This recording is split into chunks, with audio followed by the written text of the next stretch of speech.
नमस्कार दोस्तों, जय श्री श्याम। आज की वीडियो में हम रिव्यू करेंगे Motilal Oswal mid cap fund का। अभी के टाइम में मार्केट में जितना भी आपको करेक्शन देखने को मिला है उस हिसाब से काफी निवेशक को लग रहा है कि सर हमने जिस म्यूचुअल फंड में निवेश करा है वहां से निकल जाना चाहिए या कंटिन्यू रखना चाहिए। इसलिए डे बाय डे हम जितने भी म्यूचुअल फंड स्कीम्स हैं, जितने आप कमेंट्स करोगे सभी पे डेडिकेट वीडियो लेके आएंगे। आज की वीडियो में रिव्यू करेंगे मोतीलाल का और कंप्लीट बताएंगे अभी जो करेक्शन देखने को मिला है उस टाइम में यहाँ पे किस तरीके की गिरावट देखने को मिली है। अगर फ्यूचर के लिए अगर यहाँ पे आप निवेश करते हो तो ये फंड बेटर रहता है, यहाँ से निकल जाना चाहिए। तो चलिए शुरू करते हैं आज की हमारी वीडियो को। तो यहाँ पे देख लीजिए, पहले कुछ बेसिक डिटेल है, उसके बाद हम जानेंगे कि यहाँ पे करंट टाइम में क्या कंडीशन चल रही है। तो मोतीलाल ओसवाल मिड कैप हमारा फंड है। अगर यहाँ पे फंड साइज AUM की बात करें तो 18,604 करोड़ का AUM आपको देखने को मिलेगा। AUM के हिसाब से कोई दिक्कत परेशानी नहीं आएगी। अब AMC है, देखो मोतीलाल ओसवाल मिड कैप तो आपकी हो गई कैटेगरी, लेकिन आपकी जो AMC है जिसमें आप पैसा निवेश कर रहे हो वो हो गई आपकी मोतीलाल। अब जिस भी स्कीम में आप पैसा निवेश कर रहे हो, चाहे वो HDFC हो, चाहे SBI हो, चाहे मोतीलाल हो, वहां पे ये देखना पड़ता है कि भैया इंडिया के अंदर वो कैसा परफॉर्म कर रही है, कौन से रैंक में आ रही है, ट्रस्टेबल AMC है या नहीं। तो इंडिया में अगर इसका रैंक देखेंगे तो 19वें नंबर पे आती है। यहाँ पे भी आपको कोई दिक्कत परेशानी नहीं आएगी। एक्सपेंस रेशियो की बात करें तो 0.65%। ये डायरेक्ट प्लान है, इसलिए एक्सपेंस रेशियो आपको ज्यादा देखने को नहीं मिलेगा। एक्सिट लोड की बात करें तो देख लीजिए 1% है 1 ईयर का। एक साल के अंदर अंदर पैसा निकालोगे तो यहाँ पे 1% का आपको चार्ज लगेगा। ठीक है, चलिए नेक्स्ट हम चलते हैं थोड़ा इसके फंडामेंटल के ऊपर। उससे पहले मैं आपको बता दूं, HDFC मिड कैप के ऊपर अगर आपको वीडियो चाहिए तो हमारा सेकंड चैनल है, थोड़ी देर बाद उस चैनल पे वीडियो अपलोड हो जाएगा। लिंक डिस्क्रिप्शन में दे रखी है मैंने सेकंड चैनल की, वहां पे विजिट करके आप वीडियो वॉच कर सकते हो। 12 बजे से 1 बजे के बीच में वहां पे वीडियो आपको मिल जाएगा, अपलोड हो जाएगा। अब यहाँ पे देखोगे, अगर इसका बेंचमार्क देखें तो Nifty mid cap 150 total return index. मतलब क्या होता है, म्यूचुअल फंड में जितनी भी स्कीम्स होती है सभी का अपना अपना बेंचमार्क होता है।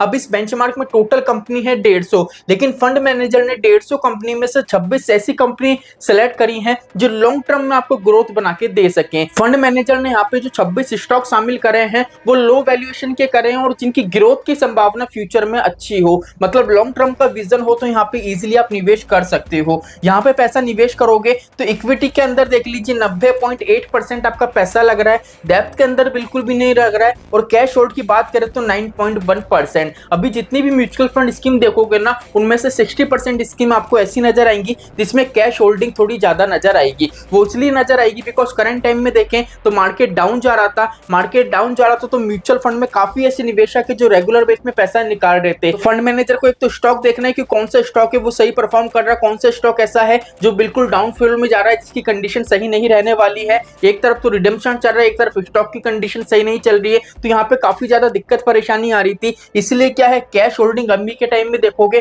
तो ज्यादा आपको देखने को मिलेगी। चलिए यहाँ पे अगर असेट्स एलोकेशन की बात करें कि यहाँ पे आपका जो 90% पैसा लग रहा है उसके असेट्स एलोकेशन क्या है, तो लार्ज कैप में 28% से ज्यादा, मिड कैप में 61% से ज्यादा और स्मॉल कैप में 0.1% से ज्यादा। अब यहाँ पे आप ये चीज देखो, यहाँ पे स्मॉल कैप का वेटेज एक तरीके से नहीं है, ठीक है, ना के बराबर है, 0.1% है। इसलिए यहाँ पे आप देखोगे ना तो यहाँ पे आपको जो गिरावट देखने को मिली है ना, आप NAV प्राइस चेक करना इसका दिसंबर की हाई वैल्यू चेक करना, और अभी के टाइम में करंट टाइम में चेक करोगे ना तो इतनी ज्यादा NAV प्राइस में गिरावट आपको देखने को नहीं मिलेगी। अगर आपने लाखों में पैसा निवेश कर रखा है तो नॉर्मल सी बात है, जो वैल्यू है मनी की वो आपको लगेगी कि मेरा 80,000, 1 लाख, 2 लाख रुपए का नुकसान हो गया। लेकिन अगर आप परसेंटेज बेस पे देखोगे और यहाँ पे NAV के बेस पे देखोगे तो आपको खुद को लगेगा कि भैया इतनी गिरावट नहीं है, मेरा पैसा ज्यादा है, कॉर्पोरेट ज्यादा है, इस वजह से मुझे थोड़ी गिरावट यहाँ पे ज्यादा नजर आ रही है। अगर यहाँ पे टॉप होल्डिंग्स की बात करें तो देखो 4 ऐसे स्टॉक्स हैं, अगर हम उनका लास्ट मंथ का टोटल वेटेज देखें तो देख लीजिए 4,119 करोड़ का था, और अभी करंट टाइम में अगर उनका वैल्यूएशन हम देखें तो 7,317 करोड़ का है। मतलब यहां से आपको ये पता पड़ा होगा कि करंट टाइम में अभी मार्केट में जितना भी करेक्शन आया है उसके बाद अगर हम देखें तो फंड मैनेजर ने जो पोर्टफोलियो है उसमें काफी ज्यादा फेरबदल यहाँ पे करा है, और यहाँ पे स्टॉक्स का वैल्यूएशन भी आपको समझ में आ रहा होगा, 4,000 से सीधा 7,000 से ज्यादा का देखने को मिल रहा है। अब यहाँ पे देख लीजिए एक ऐसा स्टॉक्स है जहाँ पे भारी मात्रा में गिरावट देखने को मिली है, जियो फाइनेंस वाला, जिसमें 17% से ज्यादा की गिरावट एक महीने में आपको देखने को मिली है। अब यहाँ पे आप ये मत सोचना कि सर अगर हम पर्टिकुलर फंड का देखें तो फंड में तो 12-13% की गिरावट है, आप 17% क्यों बता रहे हो। ये सिर्फ ये है कि जो 26 होल्डिंग है, 26 होल्डिंग में से एक होल्डिंग ऐसी है जिसने नेगेटिव रिटर्न दिया है 17% का एक महीने के अंदर। इस चीज को समझना, नेगेटिव मत लेना, ठीक है। अब यहाँ पे टॉप सेक्टर की बात करें तो देख लीजिए टेक्नोलॉजी में 25% से ज्यादा है, कैपिटल गुड्स में 15% से ज्यादा है, सर्विसेज में 14% से ज्यादा है, कंज्यूमर ड्यूरेबिलिटी में देख लीजिए 14% से ज्यादा है और ऑटोमोबाइल्स में 5% से ज्यादा है। तो सेक्टर्स की यहाँ पे दिक्कत नहीं आएगी अगर आपका विजन है लॉन्ग टर्म के लिए निवेश कर रहे हो। अभी भी मान लीजिए जो करेक्शन देखने को मिला है उसके बाद भी अगर चाह रहे हो तो मिनिमम 7 साल के लिए तो आप टिको, कोई दिक्कत परेशानी यहाँ पे आपको देखने को नहीं मिलेगी, ठीक है। बाकी पर्टिकुलर फंड अच्छा है, फंड मैनेजर का जो एनालिसिस करने का तरीका है वो भी काफी अच्छा है। अब यहाँ पे मैं आपको अल्फा बीटा ये सारी चीजें नहीं बताऊंगा, बिकॉज अभी जो मैंने आपको स्टॉक्स बताए वहां से आपको सारी कहानी समझ में आ गई होगी। अब रिटर्न्स की बात करें तो देख लीजिए यहाँ पे जो यहाँ पे रिटर्न दे रखा है वो तो इस फंड का पर्टिकुलर जो उसने रिटर्न बना के दिया है वो है, और नीचे की तरफ जो रिटर्न है वो बेंचमार्क का रिटर्न है।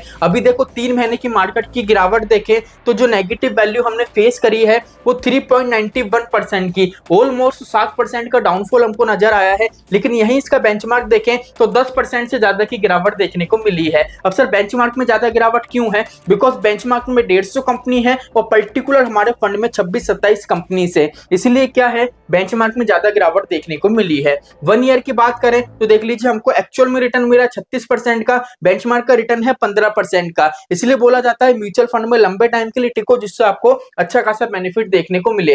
3 साल की बात करें तो 30% का इस फंड ने रिटर्न दिया है, बेंचमार्क की परसेंटेज है 18% की। अब यहाँ पे 10 साल का डेटा देखें तो यहाँ पे 20% से ज्यादा का रिटर्न निवेशकों को बना के दिया है, और बेंचमार्क की परसेंटेज देखें तो देख लीजिए 17.95%, मतलब 18% के करीब इसका बेंचमार्क के, मतलब 2% एडिशनल हमको अल्फा देखने को मिलेगा 10 साल के अंदर। तो यहाँ पे कंप्लीट मैंने एनालिसिस करके आपको बता दिया है। अब अगर आपको ये देखना है कि सर एचडीएफसी मिड कैप की अभी के टाइम में क्या कंडीशन है तो इस वीडियो पे क्लिक करो और वो वीडियो वॉच कर लो। अभी अगर आपको यहाँ पे शो नहीं हो रहा हो तो यहाँ पे हो सकता है वीडियो अभी अपलोड नहीं हुआ है, लेकिन 1 से 2 घंटे के अंदर वीडियो आ जाएगा। एक बार आप क्लिक कर लीजिए, कंप्लीट वीडियो आपको वॉच हो जाएगा। तो चलिए आज के लिए इतना ही, मिलते हैं हमारी नेक्स्ट वीडियो में। जय श्री श्याम दोस्तों, जय श्री राधे।